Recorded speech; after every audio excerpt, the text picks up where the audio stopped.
Bonjour à tous. Je continue à vous partager des extraits du volume de bioéthique de Monseigneur Helios Greccia. Bioéthique et technologie de fécondation humaine.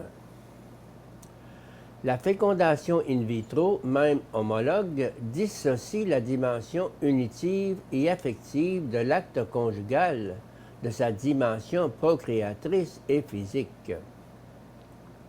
Pour respecter le langage des corps et leur générosité naturelle, l'union conjugale doit s'accomplir dans le respect de l'ouverture à la procréation, et la procréation d'une personne humaine doit être le fruit et le terme de l'amour des époux.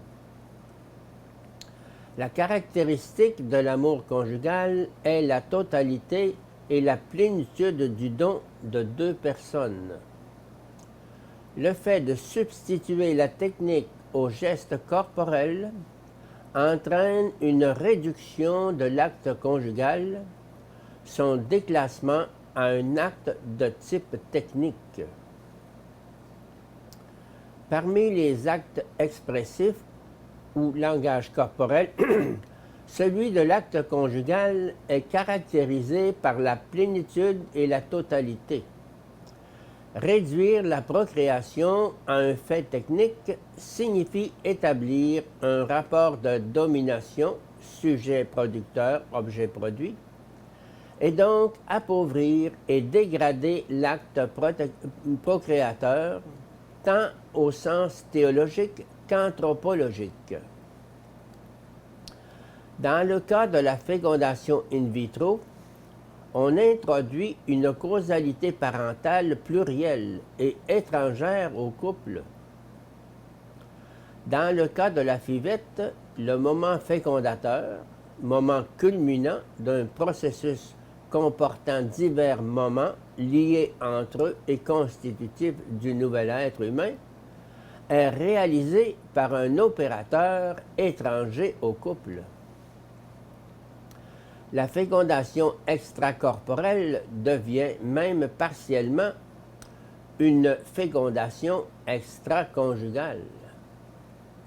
Celui qui effectue la phase décisive de la procréation est un opérateur. Pour rester sur le plan juridique, il convient d'ajouter qu'il n'est pas possible d'en appeler à un droit à générer qui serait propre au couple.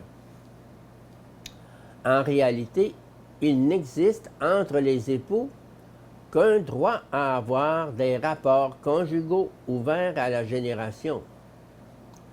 S'il n'en était pas ainsi, tout mariage infertile serait illégal ou invalide. Ajoutons enfin que, comme cela a été souligné de plusieurs parts, cette question fait apparaître l'une des contradictions les plus manifestes de la culture contemporaine. D'un côté, on propage, à travers l'avortement et la contraception, l'anti-life mentalité. De l'autre, on revendique l'enfant à tout prix et par tous les moyens, en ayant recours à la fivette. On peut se demander si, dans un cas comme dans l'autre, l'enfant n'est pas considéré comme un complément et un objet des époux, plutôt que comme un sujet ayant une valeur propre, qui doit être désiré et accueilli pour lui-même, selon les voies tracées par le projet de vie et d'amour qui se réalise dans la famille.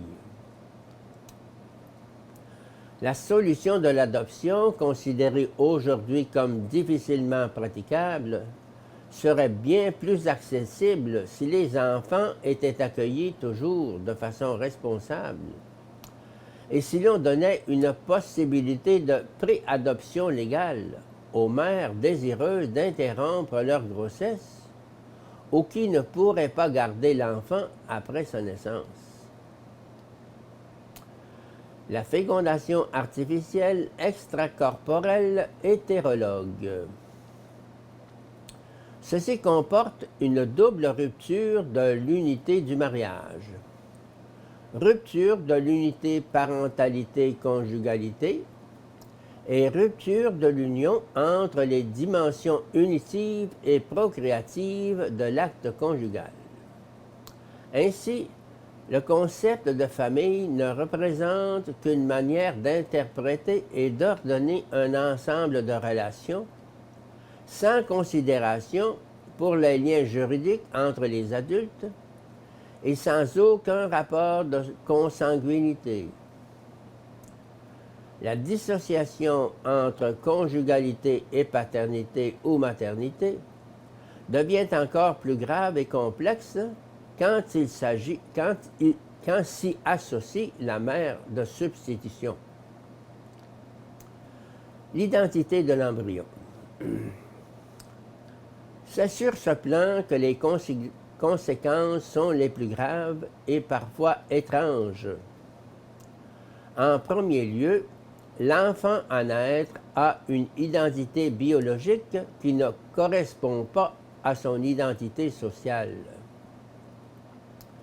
Étant donné que tout homme a le droit de savoir de qui il est le fils, une fois que le sujet né d'une fivette hétérologue a été mis au courant de ses origines, des difficultés peuvent surgir dans ses rapports avec des parents dont l'un est putatif, le donneur restant inconnu.